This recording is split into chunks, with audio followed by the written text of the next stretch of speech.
السميع العليم من الشيطان الرجيم. بسم الله الرحمن الرحيم. رب اشرح لي صدري ويسر لي امري واحلل عقدة من لساني يفقهوا قولي. رب صل على محمد وآله الطيبين الطاهرين.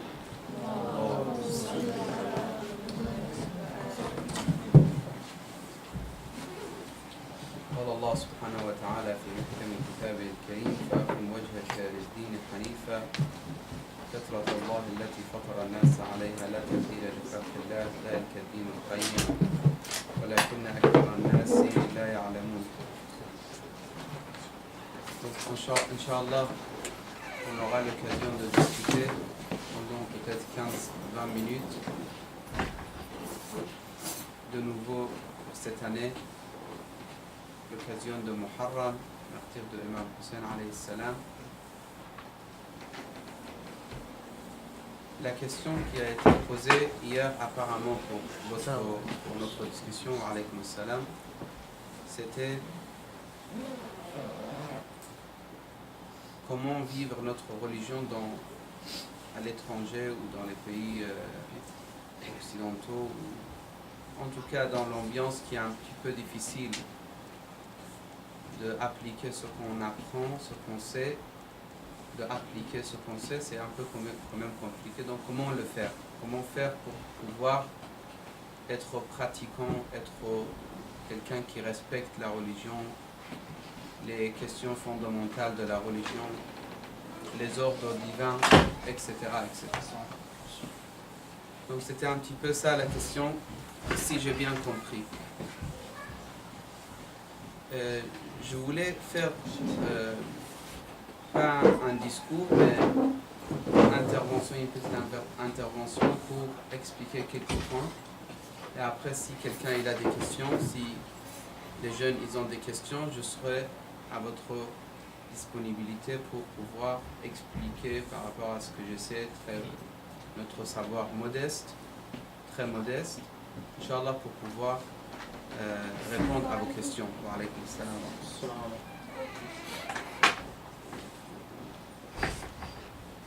Nous, comme vous le savez, on a beaucoup d'informations quand même. Là, si je vous pose la question, je vous connais à peu près, la plupart ici, je vous connais déjà. On a beaucoup d'informations quand même. On sait que telle chose est interdite, telle chose est obligatoire.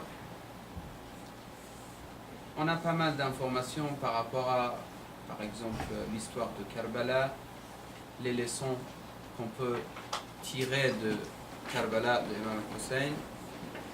Pour les sœurs, on sait pas mal de choses sur la question de pudeur, hijab, etc. Pour les frères, on sait pas mal de choses sur la question de, par exemple, la prière à l'heure, les actions de Ramadan, etc., etc. Mais quand même, ça reste un peu compliqué à appliquer. Surtout quand on reprend la vie routine, normale, la vie tranquille. Donc on est attiré par autre chose, ou notre réflexion il s'occupe de autre chose. Et petit à petit, ça devient un petit peu difficile à appliquer, justement, ce qu'on applique dans la Husseiniya ou à la mosquée, etc., etc. Vous savez, chacun de nous, il a quelque chose qui s'appelle fitra. Quelqu'un peut m'expliquer un petit peu qu'est-ce que ça veut dire le fitra? Quelqu'un a des informations sur la question de fitra, fitrat Allah allati fatara an-nas alayha. Peut-être j'ai pas expliqué l'année dernière moi personnellement, mais peut-être vous le savez déjà, je ne sais pas. Quelqu'un a une idée? C'est quoi le fitra? On va lui faire un bon salawat, c'est lui qui sait qu'est-ce que ça veut dire le fitra.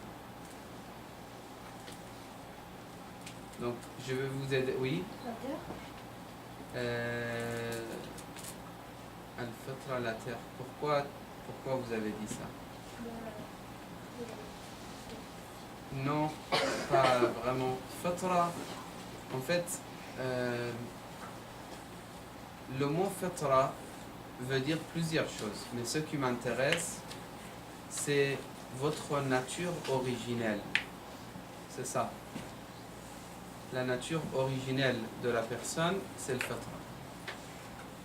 La nature originelle de l'homme, c'est que c'est la nature originelle qui nous explique quand même on a un créateur. Par exemple, je vous pose la question, est-ce qu'il y a un créateur? Vous dites oui forcément, parce qu'on ne vient pas de rien, n'est-ce pas? Quand vous réfléchissez chez vous, est-ce que vous pouvez croire qu'il n'y a pas de créateur? Vous ne pouvez pas, pourquoi? Parce que c'est votre nature originelle, il vous pousse à croire qu'il y a quelque chose derrière tout ça. Est-ce que c'est vrai ou pas? On ne peut pas penser autrement. Cette fatra, Allah subhanahu wa ta'ala a mis chez tout le monde. Justement, c'est grâce à cette fatra qu'on arrive à croire qu'il y a un créateur. D'accord? C'est la nature originelle. Cette fatra, il nous aide dans beaucoup d'occasions, il nous aide à croire, il nous aide à partir vers Allah, etc., etc. Mais il y a autre chose qui nous attire vers tout ce qui est matériel, tout ce qui est de ce bas monde. Donc c'est ça un petit peu la guerre entre nafs wal hawa et notre raison et tout ce qui est moyen, si vous voulez, de retourner vers Allah subhanahu wa ta'ala. Quelqu'un, il est venu devant Imam Ali, salamullah alayh, on dit plusieurs choses, on dit c'était une dame, on dit c'était un agriculteur, en tout cas, on lui pose la question, est-ce que Dieu existe? Il dit, bien sûr Dieu existe, parce que tout signe sur cette terre, c'est signe de Dieu. On ne peut pas voir les signes et dire par exemple, les traces. Si quelqu'un a marché ici et qu'on voit les traces des pieds, ça, même si on ne l'a pas vu, la personne, quand on voit les traces, on dit c'est quoi? On dit il y a une personne qui est marché, qui a passé d'ici, n'est-ce pas? Donc toute trace dans ce bas monde qu'on voit, ça veut dire il y a une cause. Et la cause, c'est le Créateur, etc., etc. Donc ça, c'est notre nature originelle, il nous pousse à croire de cette façon. Mais après, des fois, les jeunes, ils disent, on en a marre, on n'a pas envie de trop entendre de l'islam, de Coran, de salat, de ibadah. Laisse-moi vivre, laisse-moi faire ma vie, etc., etc., etc. À votre avis, là, c'est ma question envers tout le monde. À votre avis, pourquoi les jeunes, ils n'aiment pas trop parler de Dieu, de paradis, de l'enfer, mais plutôt vraiment oublier un petit peu cet aspect et partir dans des autres aspects? Pourquoi, à votre avis, ça se passe de cette façon? C'est ma première question pour tout le monde. C'est en vérité la question que moi je dois répondre avec vous. Donc la question c'est quoi, pour faciliter? Pourquoi l'homme, il se dirige plus vers tout ce qui est plaisir et désir? Il n'a pas trop envie de discuter, penser, se concentrer sur tout ce qui est spiritualité. Est-ce que le mot spiritualité est clair pour tout le monde? Tout ce qui est spiritualité et l'au-delà, etc., etc. Pourquoi c'est comme ça? Oui? Bien, en fait, il est toujours un contraire à tout. Donc, il y a le bien qui est Dieu, donc il y a nécessairement le mal. Donc, c'est le diable. D'accord. Alors, le diable, il va nous attirer vers tout ce qui est matériel. D'accord, très bien. Très bonne réponse. Il y a un alim, pour confirmer un peu ce que tu dis, ou ce que vous dites, il y a un alim, il dit le chemin de mal, le chemin du mal, c'est comme ça. C'est comme, voilà, c'est par en bas et ça ne demande pas beaucoup d'efforts. Mais le chemin vers Allah et la satisfaction d'Allah, ça demande beaucoup d'efforts parce que c'est au contraire. Oui? Ça fait un peu le paradoxe de la pente et de la montagne. C'est un peu plus difficile de monter la montagne, mais descendre sur la pente, c'est facile. Tout à fait. C'est exactement comme ça. Pour monter, par exemple, je vous donne un exemple. Si quelqu'un il a commis une erreur, d'accord, de mentir et se débarrasser de problèmes, c'est facile. Mais de dire la vérité et de subir toutes les conséquences, c'est difficile. Mais c'est qui est gagnant finalement? Justement. Ça, c'est un exemple très simple. Après, il y a des exemples très compliqués. Donc, c'est vrai ce que tu as dit, mais moi, ma question, c'est pourquoi les jeunes, ils préfèrent, par exemple, aujourd'hui, si on est là, ils préfèrent de discuter de autre chose que tout ce qui est l'au-delà, l'enfer, le paradis, comment on se perfectionne, comment on change. Ils préfèrent d'autres sujets. Maintenant, je ne sais pas, c'est les sujets actuels pour vous, pour les jeunes, c'est quoi ici, mais ils préfèrent autre chose. Ils préfèrent peut-être parler de sport ou de tout ce qui est technologie, ou je ne sais pas, des outils pour jouer, etc. Oui. Eh bien, parce que je sais, quand on atteint l'adolescence, on a tendance à ignorer ses responsabilités. Donc la religion, c'est un peu une responsabilité de plus. Tu t'appelles comment? J'ai oublié. Anas. Anas, il m'a donné première réponse très très concrète, très réelle. On se débarrasse de la responsabilité. On ne veut pas être responsable. On est très gâté. Donc parce qu'on est gâté, les jeunes d'aujourd'hui, ils sont très gâtés. Pas tous, vous. Je vous connais pas tous, mais la plupart je connais. Il y a parmi vous les jeunes qui ne sont pas du tout gâtés, normal, mais il y a d'autres qui sont très gâtés. Donc pour celui qui est gâté, c'est très énervant d'être tout d'un coup responsable. Donc on s'échappe de la responsabilité. Ça, c'est une très bonne réponse. Est-ce que les sœurs ils vont nous donner une autre réponse? Pourquoi finalement on se dirige plus vers la tranquillité, ou on va dire pas de la tranquillité, pourquoi on préfère les sujets matériels que la spiritualité? Oui. Parce que des fois les jeunes aiment plus jouer et sortir dehors que rester assis et lire du Coran puissant. C'est un peu puissant. Lui, il a répondu d'une autre façon. Ça veut dire, pour nous, tout ce qui est jeu et plaisir, en fait, tout ce qui est matériel, on ressent tout de suite l'intérêt. Est-ce que vous me suivez ou pas, les jeunes? Oui. Donc, première réponse, c'était quoi? Dites-moi. Première réponse? Très bien. Deuxième réponse? C'était quoi deuxième réponse? Préférer les choses matérielles. Pourquoi? Parce que l'intérêt est direct. On peut le retracer, on peut le retrouver, on peut le ressentir tout de suite. Par exemple, je vous dis, lisez le Coran, vous aurez au paradis un château. Vous allez dire, mais cher, maintenant, tu me parles de château, de paradis. Moi, je suis à Montréal et actuellement, j'ai plein de soucis avec, je sais pas, mon école, mes parents, le futur, qu'est-ce qui m'attend, etc. Tu me parles de château, de paradis. Donc, on ne le voit pas tout de suite, n'est-ce pas? C'est pas à ressentir tout de suite. On va dire, oui, tu auras. Vous savez, Omar ibn Saad, il a dit la même chose. Omar ibn Saad, il a trop souffert aussi. Mais bien sûr, vous n'êtes pas comme lui. Inch'Allah, nous tous, on ne sera pas comme lui. Mais Omar ibn Saad, son souci, c'était ça. Il disait, ils disent que Allah a créé un paradis. Mais pour l'instant, moi, je ne vais pas rater la royaume de Rai. Rai, c'est le sud de Téhéran en Iran. Pour une chose dite par, je ne sais pas, les mu'minines, les fidèles.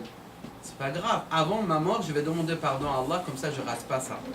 Mais finalement, vous voyez, donc deuxième réponse, première réponse de Anas, c'était, dites-moi, de s'enfuir de la responsabilité. J'aimerais bien qu'après vous réfléchissez sur ces questions-là. C'est pour ça, il y a des gens, quand tu leur parles de Dieu, ils te disent, vous savez, je crois un petit peu ce que tu dis, mais franchement, ça ne m'intéresse pas de parler de ça. Après, si vous cherchez un petit peu pourquoi ça ne l'intéresse pas, bah, tout simplement parce qu'il sait que s'il s'engage, il y aura des responsabilités, justement. S'il s'engage, s'il dit, oui, Dieu existe. Le mot Dieu existe, ça veut dire il y a des responsabilités. Ça, c'est la première question. Et vous appelez comment? Mahdi. Mahdi? Mahdi, il a donné une autre réponse. Il a dit en fait, tout ce qui est matériel, Comme je. comme tout ce qui est plaisir, désir, etc., c'est tout de suite. Par exemple, dans le Coran, on parle de rivière du miel, n'est-ce pas? Est-ce que vous avez déjà lu le Coran? C'est sûr quand même. On parle des fruits sans faire des efforts, ils sont juste à côté de toi, etc. Mais lui, il va me dire, mais cher, mais ça, c'est loin. Moi, maintenant, je veux une tarte aux fruits, maintenant, je veux telle pizza, tel genre de manger, etc., etc. C'est maintenant que je le veux. Tout ça, c'est parce qu'on est pressé aussi. On est très pressé. L'homme, il est très pressé. Il ne veut pas patienter. Il aime avoir ce qu'il veut tout de suite. N'est-ce pas? Oui. Alors que la patience, c'est parmi les choses essentielles. D'accord. Là, on a eu, alhamdoulilah, 2 réponses très importantes. En fait, s'enfuir de la responsabilité et le fait que tout ce qui est matériel, c'est l'intérêt direct, l'intérêt rapide. Autre réponse. Autre réponse. Là, de côté des hommes, on a eu 2 réponses. Oui, vas-y. Eh bien, s'enfuir de la religion, d'une certaine façon, ça lui donne aussi plus de liberté. Il y a plus de choses qu'il peut faire. Je suis tout à fait d'accord avec toi. Ça revient vers s'enfuir de la responsabilité. Mais c'est autrement dit. Oui, c'est vrai. Mais ça reste encore, c'est le fait de s'enfuir de la responsabilité, donc s'enfuir de la religion. Parce que la religion, en fait, il y a quoi? Dans la religion, il y a quoi? Il y a ne fais pas ça, fais ça. Il y a ça c'est interdit, ça c'est bien, etc., etc. C'est pour ça la question, si je ne me trompe pas, vous me corrigez, hier quand les jeunes ils m'ont parlé, ils ont dit pour aujourd'hui on va parler de quoi? De comment vivre dans cette société-là avec notre religion. Comment vivre justement parce que tant qu'on cherche la tranquillité et le confort, d'accord, on ne peut pas vraiment beaucoup réussir. Là, votre papa, il vous appelle, il dit mon fils aujourd'hui ne va pas pour jouer au foot. Tu dis pourquoi papa? Il te dit parce que j'ai besoin de toi, tu restes à la maison, tu aides ta maman, on a beaucoup d'invités. Par exemple. Tu dis oui, mais écoute, moi j'ai mon programme avec mes amis, c'est quoi tes invités? C'est tes invités, c'est pas mon problème. Vous voyez donc, nous, on regarde, on regarde les choses, on observe les choses avec notre intérêt personnel. Et s'il y a tazahum, s'il y a quelque chose qui empêche notre intérêt personnel, donc on le met à côté. Pourquoi? Parce que nous, on calcule les choses avec notre intérêt personnel d'abord. Les parents, c'est comme des esclaves pour nous. Ils doivent nous servir. Nous donner lieu de l'habitation, nourriture, dépenser sur nous, s'occuper de nous, mais nous, on n'a rien à faire.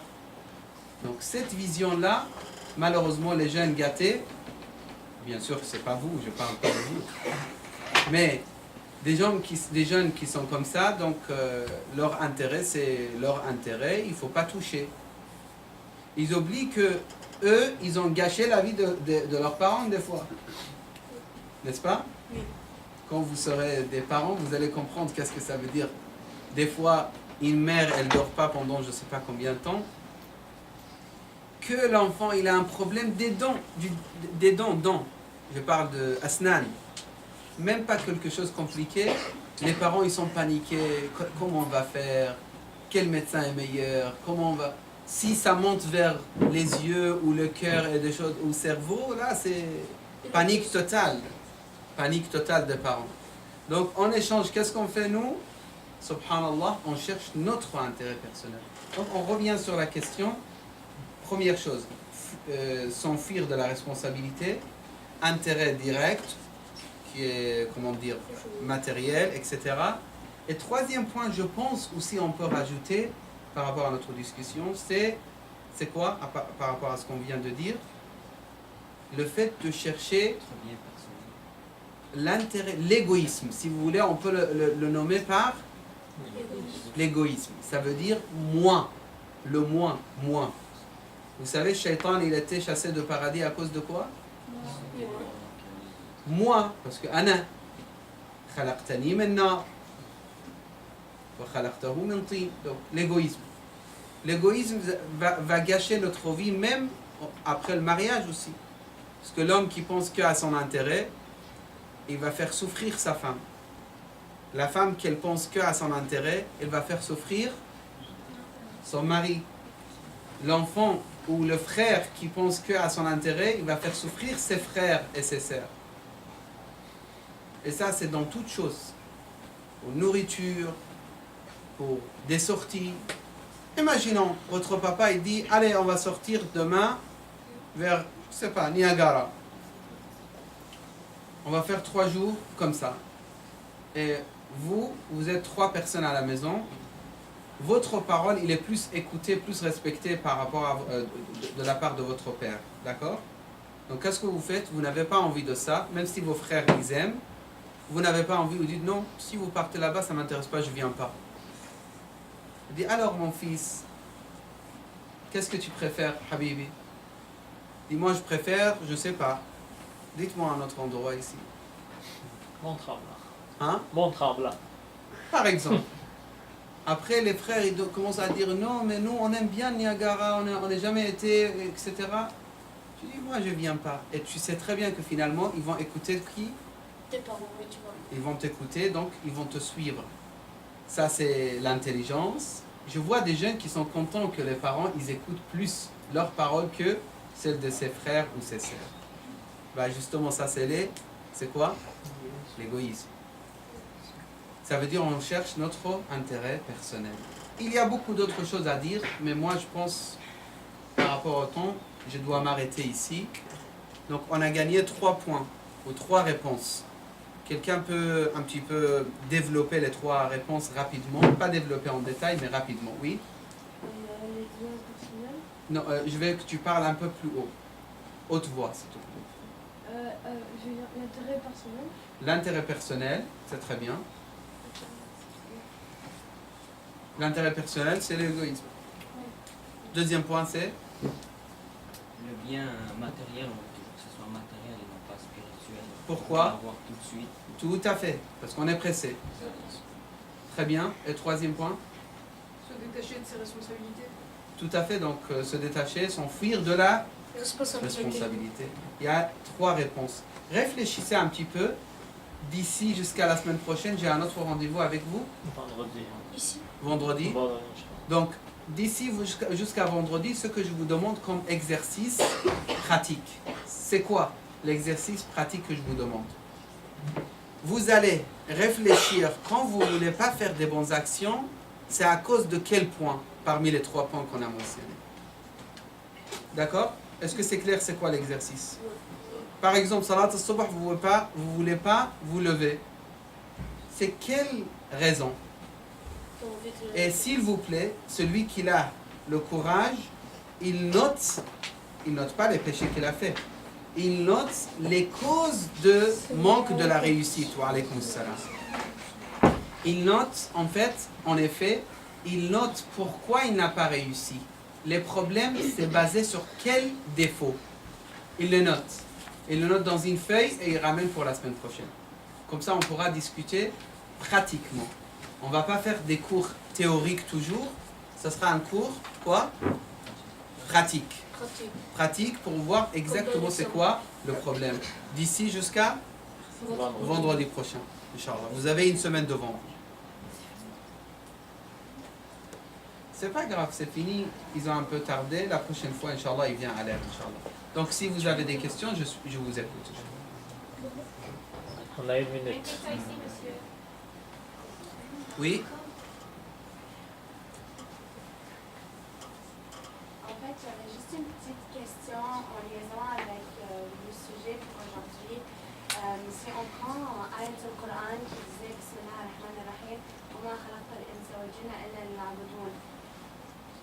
Est-ce que l'ibad dans cette ayat, c'est juste salat et siyam, comme nous on est créés dans ce monde-là, juste pour prier puis jeûner, c'est tout? Il n'y a pas d'obligation en tant que tel sur nous autres que ça? Et cette question, c'est très important d'être développée en détail. Il m'a dit 1 minute, il me reste, mais je vais vous répondre que un peu brièvement. Vous savez, est-ce que vous avez compris la question? Donc l'adoration, bien sûr que ça ne sera pas que salat et siyam. Ce qu'on est en train de faire, c'est une sorte de ibadah. Le fait de venir à la mosquée, c'est une sorte de Savoir des choses. étudier, c'est une sorte de manger, c'est une sorte de... Vous êtes d'accord ou pas? Bien sûr. Comment manger, ça peut être ibadah? Je vais t'écouter, vas-y.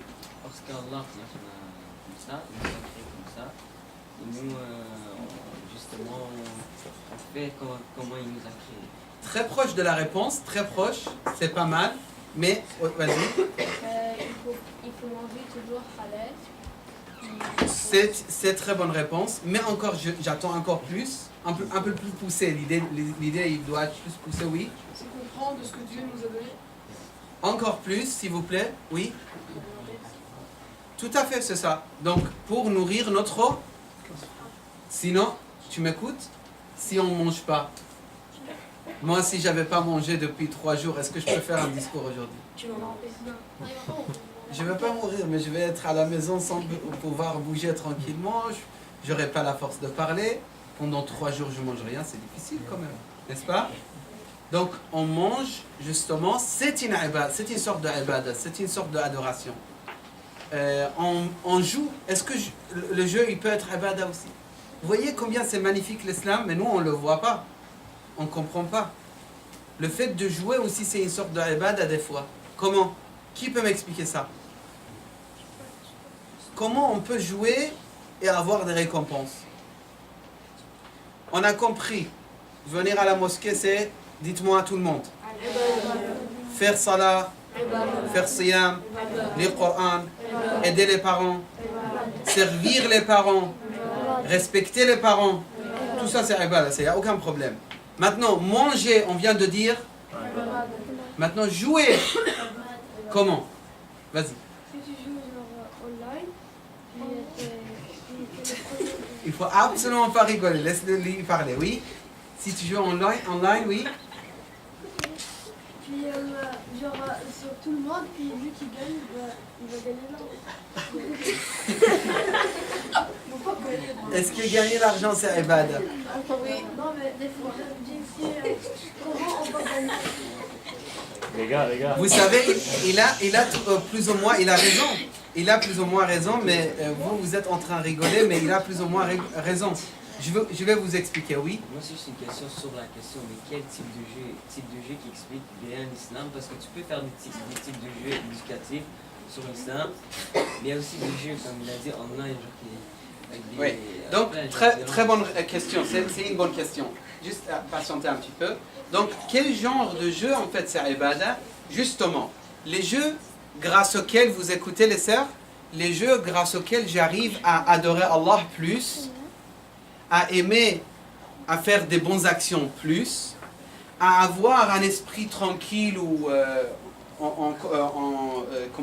en forme plus, ces genres de jeux, s'il n'y a pas dedans des obéissances d'Allah subhanahu wa ta'ala, c'est considéré ibadah. Par exemple, je vous donne un exemple. Nager. Je suis fatigué, j'ai pas envie de rien faire, etc., etc. Et je peux nager, j'habite juste à côté de la plage, où il y a une piscine, où c'est pas mélangé femme et homme, d'accord? Par exemple. Et là, j'ai envie de nager. Si je nage, et je reviens avec l'esprit très à l'aise et encouragé pour lire Coran, pour justement étudier, pour justement faire autre chose, ça c'est ibadah. Mais le problème c'est qu'il faut faire attention. Après, cette action ne doit pas être mélangée avec quoi? Désobéissance d'Allah subhanahu wa ta'ala. Donc vous voyez, plein de choses, on peut avoir récompense en échange pour plein de choses. Que ce soit jeu, ou du sport ou autre chose, mais l'intention c'est très important, oui. Et en fait, si on prend l'exemple du jeu online, c'est pas vraiment ibadah, vu que le loto par exemple, Non, ça c'est problématique. Ça c'est problématique. Parce qu'il Oui. nous a parlé de gagner de l'argent. en Oui. vendant. Non, mais moi je voulais dire que le fait de gagner l'argent, si c'est avec les moyens licites, Non, il n'y en a je pas de parle de problème. l'argent numérique. Oui, d'accord. شيخنا Voilà, on s'arrête là, Inch'Allah. La semaine prochaine, notre devoir pour la semaine prochaine sera de réfléchir sur cette question. Faites salawat. اللهم صل على محمد وآل